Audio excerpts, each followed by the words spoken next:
भारतवर्ष की धरा, जहां सभ्यता ने सबसे पहले आंखें खोली, जहां संस्कृति पल्लवित हुई, जहां मिट्टी के हर कण में इतिहास सांस लेता है, और इसी मिट्टी में जन्मे जनपद और महाजनपद, मगध की शक्ति, कौशल की समृद्धि, अवंती की वैभव गाथा और वत्स की वीरता, जहां विचारों से राज चलते थे और धर्म ही था शासन। फिर से खुलेंगे भारतवर्ष की गौरवशाली इतिहास के पन्ने, और सामने आएगा वो युग जब भारतवर्ष केवल एक भूमि नहीं बल्कि एक विचार था। यहीं से विश्व में सभ्यता और संस्कृति का विस्तार हुआ। महाजनपद, भारत के सनातन गौरव की अमर गाथा। इतिहास गवाह है कि जो नगर समय के साथ अपनी जड़ें गहरी कर लेते हैं, उन्हें कोई भी आंधी पूरी तरह उखाड़ नहीं पाती। अवंतिका की कहानी भी कुछ ऐसी ही है। चंद प्रद्योत की राजनीति, विक्रमादित्य का न्याय और राजा भोज के पांडित्य ने जिस स्वर्ण युग का निर्माण किया था, उसे मध्यकाल के काले बादलों ने घेरना शुरू कर दिया। 13वीं शताब्दी से लेकर 18वीं शताब्दी तक अवंतिका ने वह सब कुछ सहा जो किसी सभ्यता को समाप्त करने के लिए काफी था। लेकिन उज्जैन केवल पत्थरों का शहर नहीं थी, वह एक चेतना थी। मंदिर तोड़े गए लेकिन आस्था नहीं टूटी, राजधानियां बदली गई लेकिन संस्कृति का प्रवाह नहीं रुका। आज के इस समापन एपिसोड में हम देखेंगे कि कैसे अवंतिका ने बाहरी आक्रमणों के घाव सहे, कैसे बाजीराव पेशवा और सिंधिया राजवंश ने महाकाल की नगरी को उसके प्राचीन गौरव की ओर मोड़ा, और कैसे आज की उज्जैनी पूरी दुनिया के लिए आध्यात्म और आधुनिकता का संगम बनी हुई है। अंधकार का आगमन, इल्तुतमिश और खिलजी का आक्रमण। राजा भोज के बाद परमार वंश की शक्ति क्षीण होने लगी थी। 1235 ईस्वी में दिल्ली के सुल्तान इल्तुतमिश ने उज्जैन पर आक्रमण किया। यह आक्रमण केवल धन की लूट के लिए नहीं था, बल्कि यह अवंतिका की सांस्कृतिक आत्मा पर चोट थी। सदियों पुराना महाकाल मंदिर, जो भारत की आस्था का केंद्र था, उसे ध्वस्त कर दिया गया। इतिहास की किताबों में दर्ज है कि इल्तुतमिश ने मंदिर के रत्न और मूर्तियां दिल्ली ले जाकर मस्जिद की सीढ़ियों में लगवा दी। इसके बाद अलाउद्दीन खिलजी के काल में भी मालवा ने भीषण तबाही देखी। आईने अकबरी और अन्य वृत्तांतों से पता चलता है कि उज्जैन, जो कभी विद्या का केंद्र था, अब एक प्रशासनिक सूबे में तब्दील हो गया था। परमारों की धारा नगरी और विक्रमादित्य की उज्जैनी अब विदेशी सुल्तानों की जागीर बन चुकी थी। सारांश ये है कि इल्तुतमिश ने जहां अवंतिका पर आक्रमण कर उसके सांस्कृतिक और धार्मिक केंद्र को क्षति पहुंचाई, तो अलाउद्दीन खिलजी ने मालवा क्षेत्र में सुनियोजित सैन्य अभियान के माध्यम से अवंतिका को स्थायी रूप से दिल्ली सल्तनत में शामिल कर लिया। इस कालखंड का विश्लेषण करें तो समझ में आता है कि अवंतिका का पतन केवल सैन्य कमजोरी के कारण नहीं, बल्कि यह उत्तर भारत की संपूर्ण राजनीतिक संरचना का बिखराव था। तुर्क आक्रमणकारियों ने टोटल वारफेयर की जो नीति अपनाई, जिसमें नागरिक प्रतीकों और धार्मिक केंद्रों को निशाना बनाया गया ताकि जनता का मनोबल तोड़ा जा सके। उज्जैनी का पतन इसलिए अधिक खला क्योंकि यह नगर कालगणना और धर्म का केंद्र था। इतिहासकारों का मानना है कि इस दौर में अवंतिका के विद्वानों ने दक्षिण और सुदूर अंचलों की ओर पलायन किया, जिससे यहाँ की वैज्ञानिक परंपराओं को धक्का लगा। लेकिन इसी दौरान भक्ति आंदोलन ने भी जड़ें जमाई। जब मंदिर टूटे तो धर्म घरों के भीतर और संतों की वाणियों में समा गया। अवंतिका ने इस अंधकारमय समय में सर्वाइवल मोड को अपनाया, जहां वह अपनी परंपराओं को गुप्त रूप से जीवित रखने में सफल रही। यह भारतीय लचीलेपन का एक सबसे बड़ा उदाहरण है। मुगलों का दौर और उज्जैन की नई भूमिका। मुगलों का दौर उज्जैन के लिए मिला जुला सा रहा। एक तरफ ये मालवा का प्रमुख प्रशासनिक एवं व्यापारिक केंद्र बना, मुगलों के सैन्य मुख्यालय के रूप विकसित हुआ, धार्मिक और सांस्कृतिक रूप से सक्रिय रहा। वहीं दूसरी तरफ इस नगरी ने सांस्कृतिक संघर्ष भी देखा। मुगल काल में, विशेषकर अकबर के समय, मालवा को फिर से स्थिरता मिली। उज्जैन को मालवा सूबे की राजधानी बनाया गया। अकबर और उसके बाद के मुगल शासक जानते थे कि दक्षिण की विजय के लिए उज्जैन का नियंत्रण अनिवार्य है। इसी दौर में उज्जैन में प्रशासनिक इमारतों और सरायों का निर्माण हुआ। हालांकि औरंगजेब के कट्टर शासन के दौरान फिर से मंदिरों पर संकट आया, लेकिन इसी संकट के गर्भ से मराठों के रूप में एक नई शक्ति का उदय हो रहा था। मालवा की जनता अब दिल्ली के शासन से ऊब चुकी थी और उन्हें प्रतीक्षा थी एक स्वदेशी मुक्तिदाता की, जो महाकाल के आंगन को फिर से पवित्र कर सके। मराठा विजय और बाजीराव पेशवा का संकल्प। 18वीं शताब्दी की शुरुआत में बाजीराव पेशवा प्रथम ने हिंदू पद पादशाही का सपना देखा। उन्होंने उत्तर की ओर कूच किया और मालवा को मुगलों के चंगुल से मुक्त कराया। बाजीराव के लिए उज्जैन केवल एक सामरिक जीत नहीं थी, बल्कि एक धार्मिक प्रतिज्ञा थी।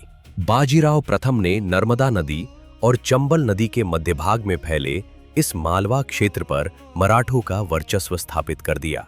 अब ये क्षेत्र मराठा संस्कृति के रंग से सराबोर था। उज्जैन जिसकी धुरी बनाने जा रहा था, उज्जैन ने एक फिर ऐतिहासिक नगर के अपने गौरव को प्राप्त करने की दिशा में कदम बढ़ाए। उज्जैन अपनी धूमिल सांस्कृतिक छवि को पुनः उज्जवल करने के लिए अग्रसर हुआ। वो अपने बिखर चुके धार्मिक प्रतिरूप के पुनर्निर्माण के लिए अब आशान्वित था। मराठों ने मालवा को अपने सेनापतियों के बीच विभाजित किया, जिसमें उज्जैन का क्षेत्र राणोजी सिंधिया के हिस्से में आया। यहीं से उज्जैन के पुनरुद्धार का वह अध्याय शुरू होता है जिसने इसे आज का स्वरूप दिया। मराठा योद्धाओं ने न केवल युद्ध जीते, बल्कि उन्होंने उन प्राचीन तीर्थों की धूल झाड़ी जिन्हें मुस्लिम शासकों ने भुला दिया था। मराठों का मालवा में आगमन सांस्कृतिक राष्ट्रवाद की वापसी था। राणोजी सिंधिया और उनके दीवान रामचंद्र बाबा शेणवी ने 1734 और 35 में वर्तमान महाकाल मंदिर का पुनर्निर्माण कराया। यह एक ऐतिहासिक घटना थी, क्योंकि लगभग 500 वर्षों के विध्वंस के बाद ज्योतिर्लिंग को फिर से एक भव्य दिव्य छत मिली।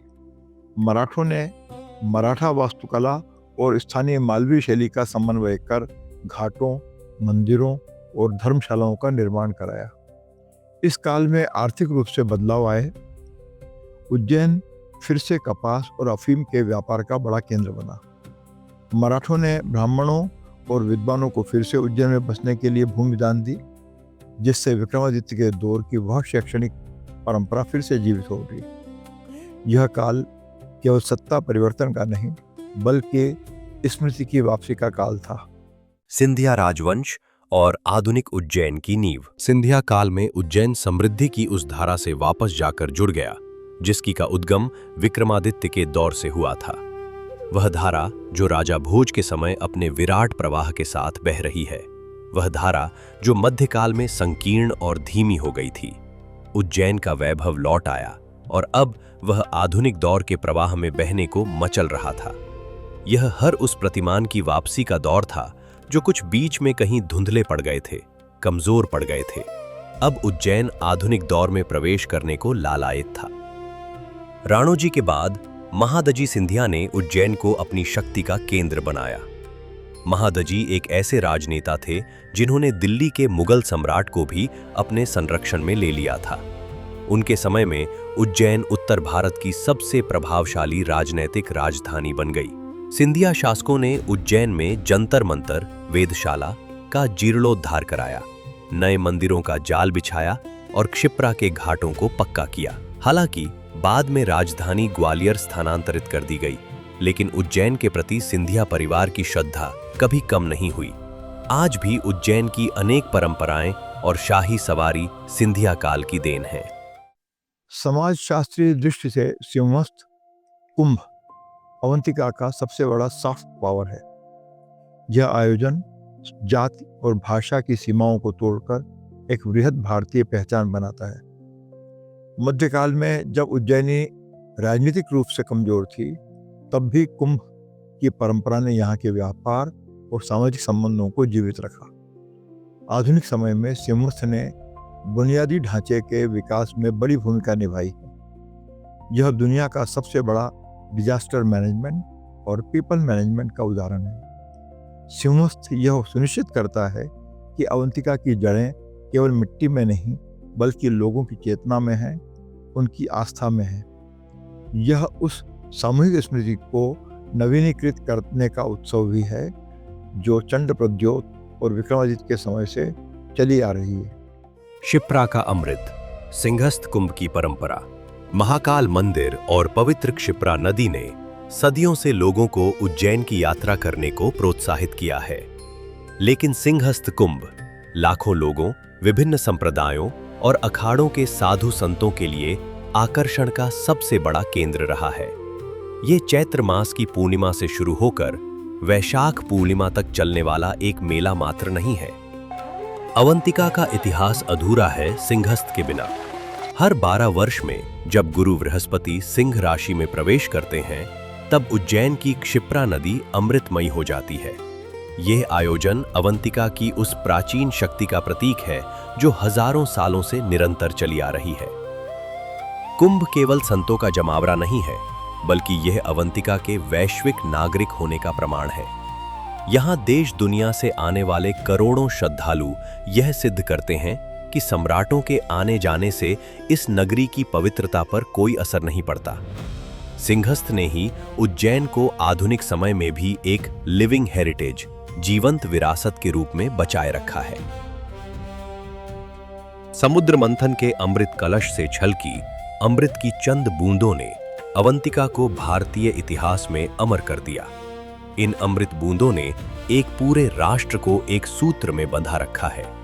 क्षिप्रा किनारे विराजे महाकाल ने सिंहस्थ के महत्व को और भी ज्यादा बढ़ा दिया है। यह धार्मिक और आध्यात्मिक चेतना का महापर्व सनातन धर्म की सबसे बड़ी धरोहर है। यह महायोजन धार्मिक जागृति का पर्व है, जिसमें त्याग, प्रेम, सेवा, परोपकार, सद्भावना, भक्ति, चिंतन मनन, अध्ययन को स्थापित करता है। ये हर उस आदर्श गुणों को स्थापित करता है जो मानवता के लिए आवश्यक है। आधुनिक उज्जैन और महाकाल लोक का उदय। 21वीं सदी में अवंतिका ने एक नया मोड़ लिया है। श्री महाकाल लोक के निर्माण ने इस नगरी को एक बार फिर से राजा भोज और विक्रमादित्य की उस भव्यता से जोड़ दिया है जो समय के साथ खो गई थी। आज अब उज्जैन केवल एक तीर्थ नहीं है, बल्कि यह पर्यटन, शिक्षा और स्मार्ट सिटी का एक उभरता हुआ केंद्र है। महाकाल लोक भगवान शिव के जीवन को दर्शाती भव्य मूर्तियों और भित्ति चित्रों से सजा हुआ है। यहाँ महाकाल पथ से चलकर महाकाल संग्रहालय में महाकाल के मंदिर का इतिहास आप देख सकते हैं, जहाँ मंदिर से जुड़ी हुई मूर्तियां, कलाकृतियां हैं। यहाँ उज्जैन की कला, संस्कृति और इतिहास को महसूस किया जा सकता है। मल्टीमीडिया के माध्यम से महाकाल दर्शन तथा सांस्कृतिक धार्मिक आयोजन के लिए महाकाल सभागार। भौतिक रूप से भव्य महाकाल लोक ये असीम शांति और ऊर्जा प्रदान करने वाला तीर्थ स्थान है। आधुनिक तकनीक के माध्यम से अब विक्रमादित्य की गाथाएं और महाकाल की महिमा नई पीढ़ी तक पहुंच रही है। काल गणना की वह प्राचीन विधा अब वैदिक घड़ी और आधुनिक वेदशालाओं के रूप में पुनः स्थापित हो रही है। अवंतिका ने सिद्ध कर दिया है कि वह मरती नहीं, बल्कि हर बार एक नए और अधिक प्रखर स्वरूप में जन्म लेती है। अवंतिका के संपूर्ण इतिहास का निचोड़ यह है कि यह नगरी समय का प्रतीक है। महाकाल का अर्थ ही काल के अधिपति के रूप में है। विक्रमादित्य का संवत हो या वराहमिहिर की खगोल गणना, अवंतिका ने हमेशा दुनिया को समय को मापने का सलीका सिखाया। भविष्य की अवंतिका के पास यह चुनौती है कि वह अपनी प्राचीन विरासत को आधुनिक विकास के साथ कैसे संतुलित करे। आज उज्जैनी जिस तरह से पुनर्जीवित हुई है, वह यह दर्शाता है कि यह नगर अविनाशी है। इतिहास के 12 अध्यायों की यह यात्रा हमें सिखाती है कि सत्ताएं बदलती हैं, संस्कृतियां संघर्ष करती हैं, लेकिन सत्य और न्याय की नींव पर खड़ा समाज हमेशा टिका रहता है। अवंतिका भारत का हृदय है, जो हजारों साल से बिना थके, बिना रुके धड़क रहा है। चंड प्रद्योत के रथों की गूंज से शुरू हुई यह कहानी विक्रमादित्य के न्याय, खोज के पांडित्य और मराठों के शौर्य से गुजरते हुए आज के महाकाल लोक तक आ पहुंची है। हमने देखा कि कैसे ये नगरी बार बार राख से उठ खड़ी हुई। अवंतिका की मिट्टी का हर कण एक कहानी कहता है। यहाँ की हवाओं में आज भी कालिदास की कविताएं और वराहा मिहिर के सूत्र तैरते हैं। यह केवल एक जनपद या शहर की कहानी नहीं थी, यह भारतीय संस्कृति के उस अजेय संकल्प की गाथा थी जो कभी हारना नहीं जानती। महाकाल की कृपा और शिप्रा के आशीर्वाद से अवंतिका का यह प्रवाह अनंत काल तक जारी रहेगा।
भारतवर्ष की धरा, जहां सभ्यता ने सबसे पहले आंखें खोली, जहां संस्कृति पल्लवित हुई, जहां मिट्टी के हर कण में इतिहास सांस लेता है और इसी मिट्टी में जन्मे जनपद और महाजनपद, मगध की शक्ति, कौशल की समृद्धि, अवंती की वैभव गाथा और वत्स की वीरता, जहां विचारों से राज चलते थे और धर्म ही था शासन। फिर से खुलेंगे भारतवर्ष की गौरवशाली इतिहास के पन्ने और सामने आएगा वो युग जब भारतवर्ष केवल एक भूमि नहीं बल्कि एक विचार था। यहीं से विश्व में सभ्यता और संस्कृति का विस्तार हुआ। महाजनपद, भारत के सनातन गौरव की अमर गाथा।